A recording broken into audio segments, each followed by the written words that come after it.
Assalamualaikum warahmatullahi wabarakatuh. Bismillah. Alhamdulillah. Salatan wassalaman ala rasulillah. Sayyidina Muhammad ibn Abdillah. La hawla wa la quwata illa billah. Amma ba'da. Perkenalkan, nama saya Muhammad Nurul Hikam. NIM 2121283 akan menjelaskan topik yang berjudul niat.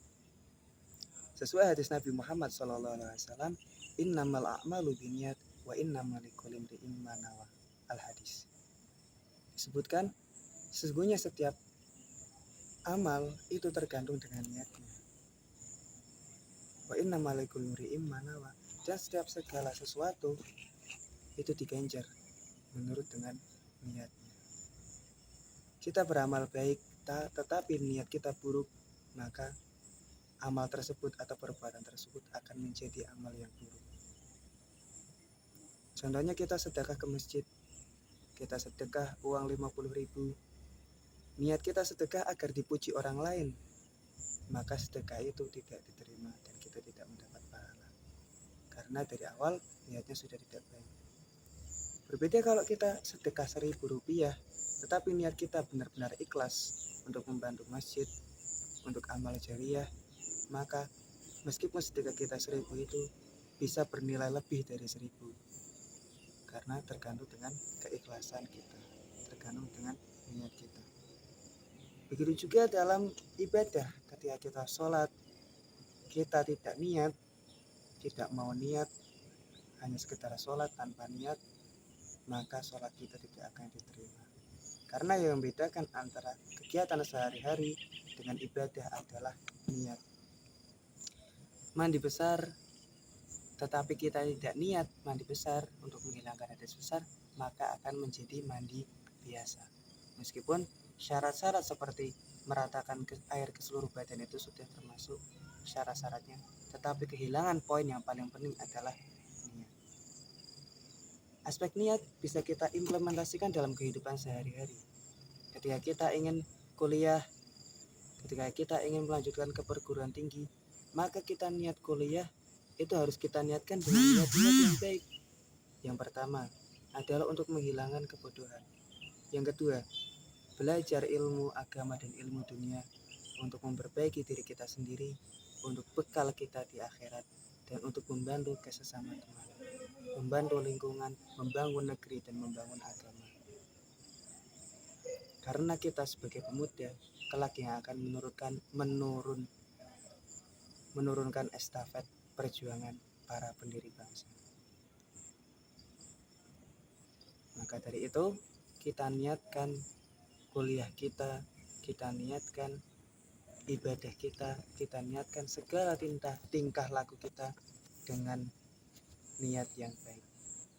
Lillahi ta'ala. Dalam berteman juga begitu. Kita mencari teman sebaik-banyaknya.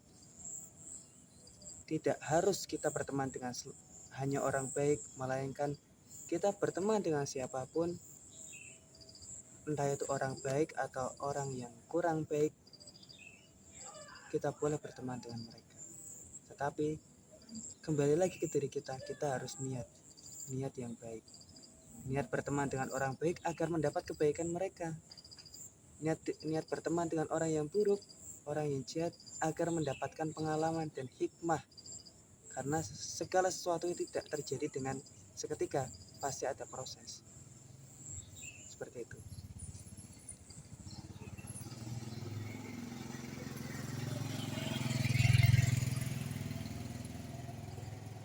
Dan ilmu itu, kembali lagi ke ilmu itu, tadi niat, sekarang kita berteman dengan orang baik dan buruk. Tidak selamanya ilmu itu diajarkan di universitas, tidak selamanya ilmu itu didapat dari buku, tetapi ilmu paling banyak didapat dari pergaulan sekitar, dengan teman-teman, dengan orang-orang sekitar.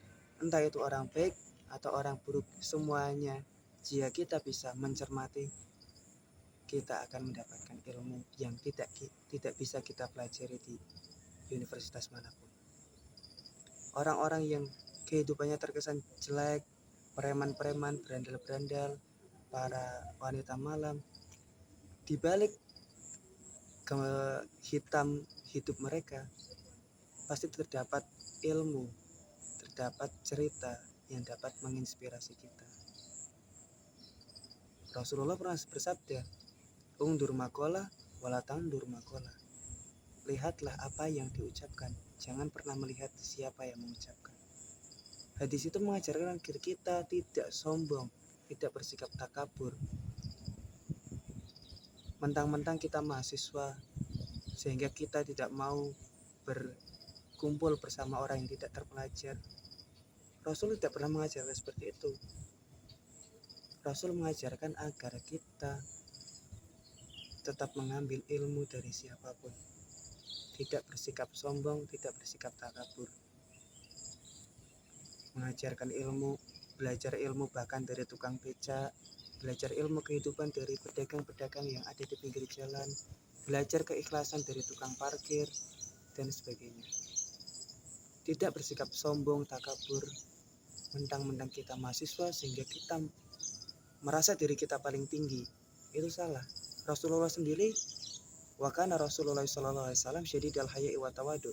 Sebagaimana disebutkan dalam kitab Al-Barzanji, Rasulullah itu beliau adalah orang yang sangat-sangat tawadu, orang-orang yang sangat-sangat rendah diri. Jadi kita sebagai umatnya masa takabur? Kan tidak. Kita sebagai umatnya juga harus rendah diri, rendah hati, tidak bersifat maha tinggi, karena kita berasal dari tanah dan akan kembali ke tanah. Mengapa kita masih bersifat langit? Jadi dari pembahasan atau paparan yang saya jelaskan tadi, dapat kita simpulkan bahwasanya jika kita ingin hidup kita bernilai pahala, maka satu, kita awali dengan niat. Yang kedua, tidak memandang siapapun, tidak memandang apapun, tidak memandang dimanapun, kita bisa belajar. Dan yang ketiga adalah kita harus bersikap rendah diri, jangan bersifat langit. Demikian, wabillahi taufiq wal hidayah. Assalamualaikum warahmatullahi wabarakatuh.